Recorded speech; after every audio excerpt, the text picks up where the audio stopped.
At Boise State Public Radio, we understand that not everyone is able to give financially. Did you know there are other ways you can give? We are looking for new volunteers to add to our ranks and have a variety of opportunities. Who wants to volunteer? If you're interested in a hands-on volunteer experience, visit our website under the Support tab to find out more at boisestatepublicradio.org. Thank you to all the staff and volunteers who are part of Boise State Public Radio.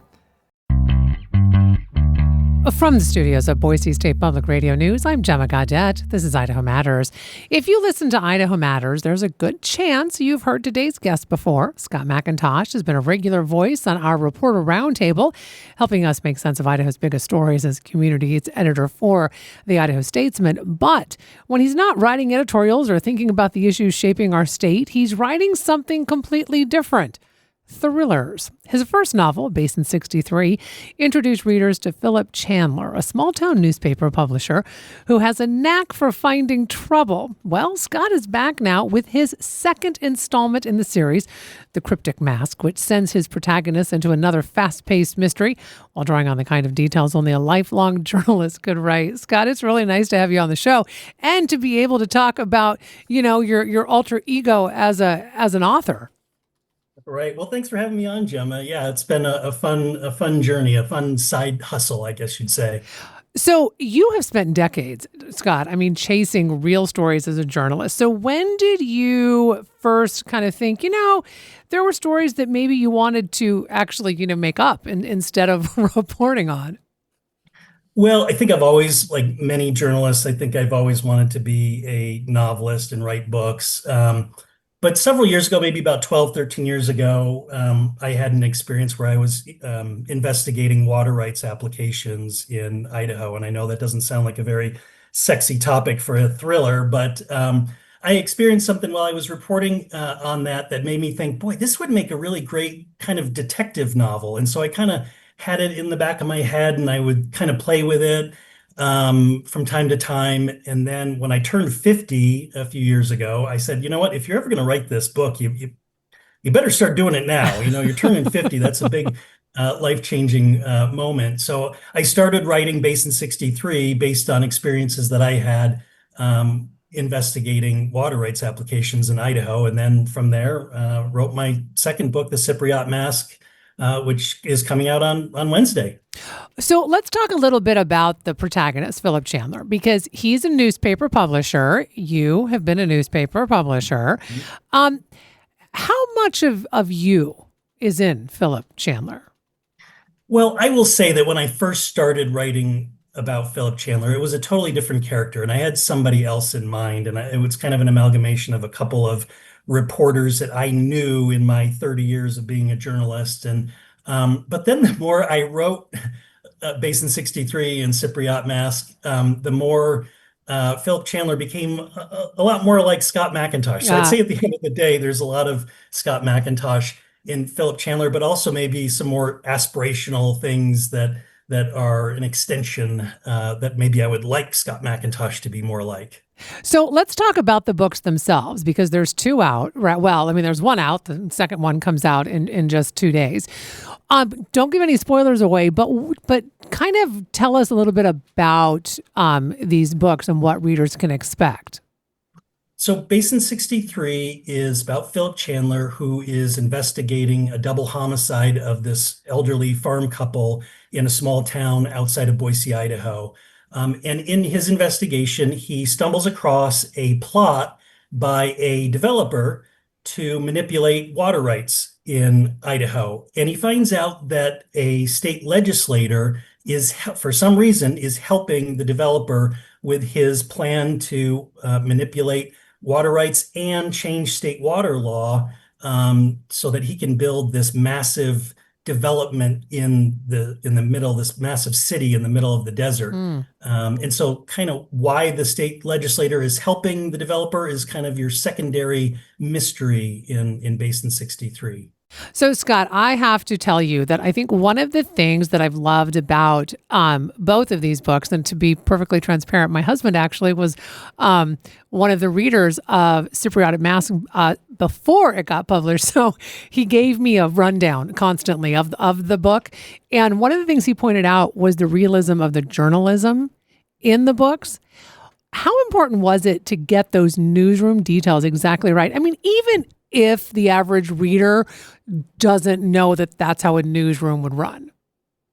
Yeah, I guess I just, it's they talk about write what you know, and I thought that some of those details were interesting and gave the books kind of a sense of realism. And when the first book came out, a lot of people who read it said that they loved this kind of peeling back the onion layers of journalism, of what goes on and how to do an interview and little details like that. So I kept that going, and it makes it a little bit different. There are a few writers out there who have reporters as their and protagonists, but not a lot. And certainly, I don't know of many that have the small town newspaper editor as their main protagonist. So it just kind of makes it different from a lot of different books that are out there. You have worked in journalism and newspapers for long enough to really see the industry change dramatically. Has writing fiction become kind of a creative escape from that daily news cycle and of how the news, continues to evolve? Yeah, I think definitely. I've been in journalism, newspaper journalism for 32 years, and like I said, I've always wanted to write fiction, and actually doing it on a daily basis, getting up at 5:30 every morning and writing fiction has certainly been a diversion and an enjoyable one. It's something that I really like doing, and it certainly is a lot different from the daily grind of journalism. And that's kind of why I write fiction first thing in the morning before going into my job, because I often found writing at night or after work, I was just too tired. I was too Mm. spent. So my strategy is to write first thing in the morning and then clock in for work for the day. So you both of these books are mysteries. When you started Basin 63 and Cypriotic Mass, did you know exactly who did it, how it'll end, or does the story kind of unfold as you're writing it? Yeah, I say that I'm a hybrid writer. Some people are pantsers, or they fly by the seat of their pants, and some people are plotters, where they plot and outline everything out. I have four or five, six plot points in my head that I know the direction that I want the book to go, and then I sit down and write. And I write by hand with a pen and a legal pad, and just kind of go where my imagination takes me. And hopefully I kind of get to the next plot point that I'm thinking about.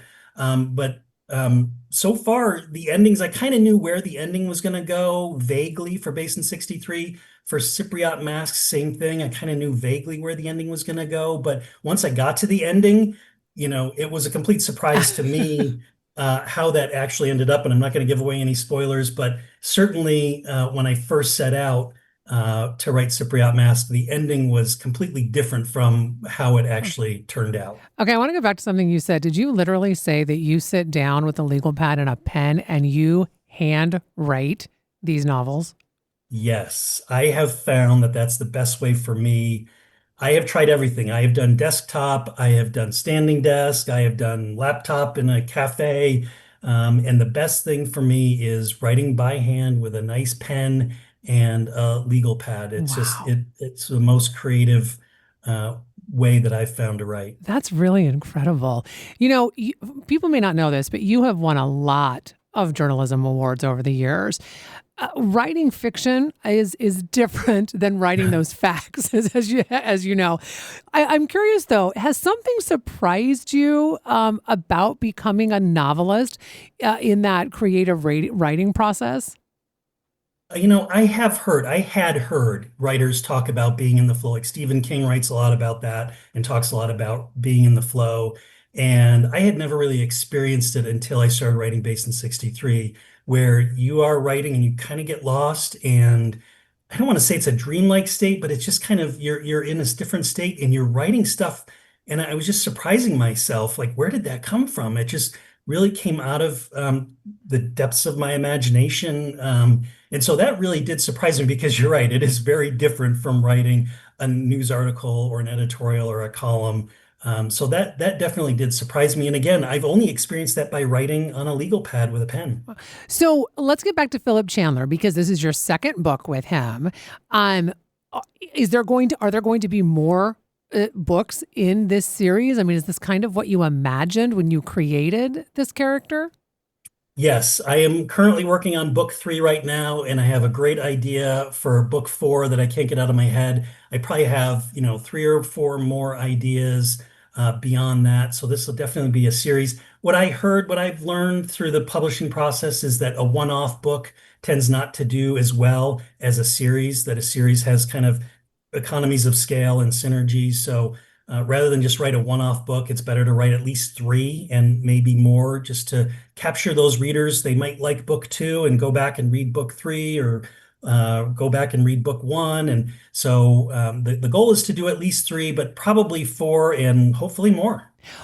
Finally, if someone listening has not picked up either one, the second book is out Wednesday, as I said. But if they haven't started Basin 63, can they just jump in with the new book, or should they start with Basin 63? What would be your advice on that? Yeah, they are standalone, so you could read either one by themselves. You don't have to read one before the other. And if you read book 2, it won't spoil book 1, and likewise. So yeah, just pick one up and start reading. And we should note both of them are based in the Treasure Valley in Idaho. And I think that makes it super fun to read as well, Scott. Yeah, and I wanted to have those places, real places in Boise, so that local readers and people who don't live here can imagine these streets and these buildings and these moods and atmosphere. There's kind of a vibe to it. So I definitely wanted to make it realistic in terms of place settings. Well, I want to thank you so much for taking time to talk with us. So excited to have you on to talk about these novels. We've been talking with Scott McIntosh. Yes, he is a familiar voice here on Idaho Matters. He has been on our Reporter Roundtable many times. He is the opinion editor for the Idaho Statesman. But, he has a side gig as an author. He's got his first book out, Basin 63. The second book, Cypriot Mask, is out on Wednesday. Grab a copy of that. You've been listening to the Idaho Matters podcast from Boise State Public Radio. To stay in touch, you can find quick Idaho daily news every morning when you subscribe to the Connector podcast. And text this podcast to a friend. It's how podcasts grow. The fatal shooting of a teenager at a protest in Seattle has gone unsolved for 6 years. This is open in your face. How are there no answers? Our investigation has uncovered new evidence and witnesses who say they've never talked to police. Did police ever call you? Not once. Listen to We Keep Us Safe, a new true crime series on the Embedded podcast from NPR.